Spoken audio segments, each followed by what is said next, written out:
ഈ carrot juice ഒട്ടും ഇഷ്ടമില്ലാത്തവർക്ക് പോലും വീണ്ടും ചോദിച്ചു വാങ്ങി കുടിക്കുന്ന ഒരു സ്പെഷ്യൽ ജ്യൂസായാലോ ഇന്നത്തേത്.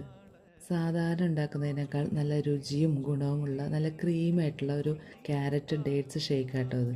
അപ്പോൾ അതിനായിട്ട് 2 മീഡിയം സൈസ് ക്യാരറ്റ് എടുത്ത് അതിൻ്റെ തോലൊക്കെ കളഞ്ഞ് നന്നായിട്ട് കഴുകി വൃത്തിയാക്കി ചെറിയ പീസാക്കിയിട്ട് കട്ട് ചെയ്തെടുക്കുക. എന്നിട്ടൊരു കുക്കറിലേക്ക് ഇതിട്ട് കൊടുക്കുക. എന്നിട്ട് ഇതിലേക്ക് ആവശ്യത്തിന് കുറച്ച് വെള്ളം ഒഴിച്ചിട്ട് ഒരു 3-4 വിസിൽ വരുന്ന വരെ അത് നന്നായിട്ടൊന്ന് വേവിച്ചെടുക്കുക. അതിനുശേഷം ഇത് ചൂടാറാനായിട്ട് മാറ്റി വയ്ക്കുക. നന്നായിട്ട് ചൂടാറിയ ശേഷം ഒരു മിക്സർ ജാറിലേക്ക് ഇട്ട് കൊടുക്കുക. ഇനി ഇതിൽ മധുരത്തിന് പഞ്ചസാരയ്ക്ക് പകരം നല്ല ഫ്രഷ് ആയിട്ടുള്ള ഈത്തപ്പഴമാണ് ചേർത്ത് കൊടുക്കുന്നത്.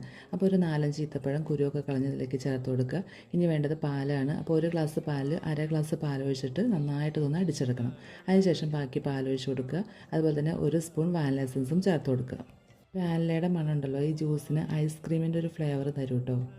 അതുപോലെ തന്നെ ക്യാരറ്റ് വേവിച്ചുകൊണ്ട് തന്നെ ഇത് നല്ലൊരു ടേസ്റ്റാണ് താനും. അപ്പോൾ അത്രയേ ഉള്ളൂ, നല്ല തണുപ്പുള്ള healthy and tasty carrot juice ready. ഇതിൽ പഞ്ചസാര ഒന്നും ചേർക്കാത്തതുകൊണ്ട് തന്നെ ഇത് ആരോഗ്യത്തിനും വളരെ നല്ലതാണ്. അതുകൊണ്ട് തന്നെ ഇത് മുതിർന്നവർക്കും കുട്ടികൾക്കൊക്കെ ഒരേപോലെ കുടിക്കാവുന്ന ജ്യൂസാട്ടോ. അപ്പോൾ അത്രയേ ഉള്ളൂ. Tata bye bye.